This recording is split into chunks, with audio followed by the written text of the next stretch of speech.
It's October 2018, and if you cast your mind back a couple of months, there was a meme that went absolutely viral called the distracted boyfriend. And if you don't recall it, it was a photograph of a woman in the foreground, and behind her there was a guy looking over his shoulder, clearly checking her out, and next to him was a woman with an expression of outrage, the distracted boyfriend. And today I read an article which tried to explain that meme is being used by men to objectify and subjugate women. If that was the original intention of the photo, I bet the photographer's pissed because it's just been memed up to fuck. But I don't really buy into it because the absolute worst case scenario in his absolutely staged photo is that the boyfriend's being an arsehole.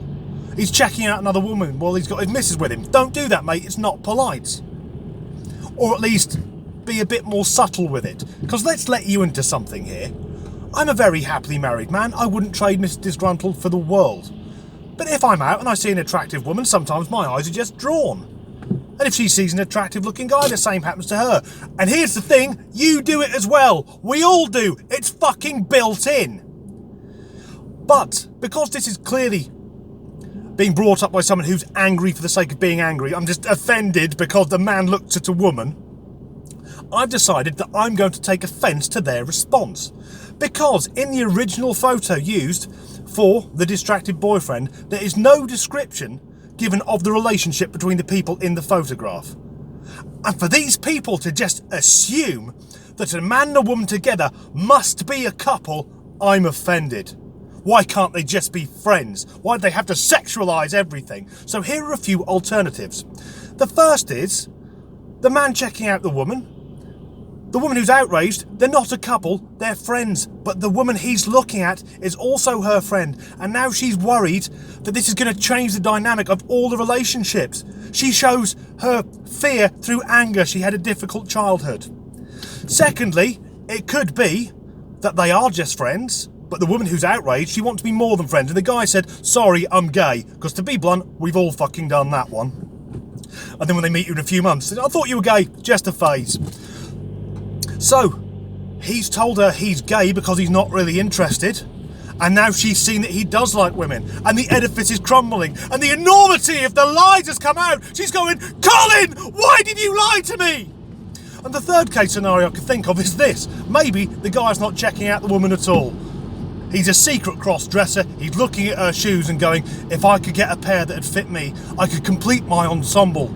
I'd call myself Veronica and all the boys would want to fuck me.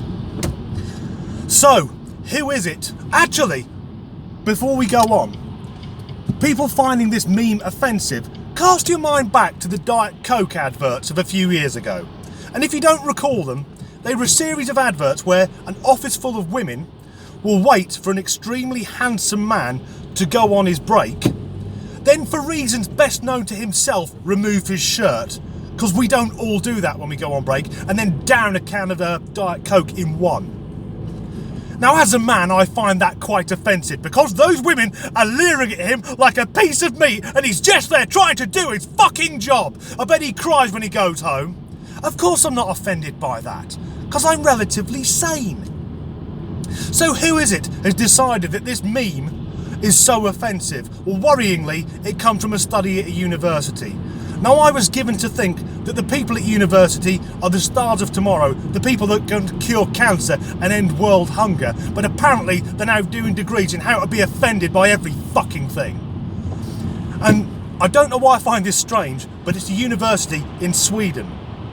And I guess it's because I'm a Brit, I've never had to consider the Swedish educational system before.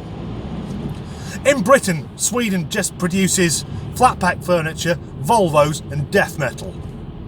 Death metal with pyros. I'm going off on a bit of a tangent here, but why do so many Swedish death metal bands always have massive pyrotechnics? They are obsessed with flames.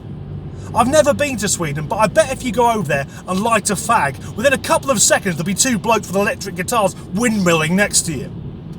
Couple of things to point out there. First of all, I do actually have Swedish ancestry. Secondly, the term light a fag. If you're from outside the UK, fag is a slang term for cigarette. So light a fag means to light a cigarette, not to set fire to a homosexual. Although the people who are offended by the meme, they will probably assume that because I'm a middle-aged, white, heterosexual man, that's what I do anyway. Of course, that's true. That's what white guys actually do.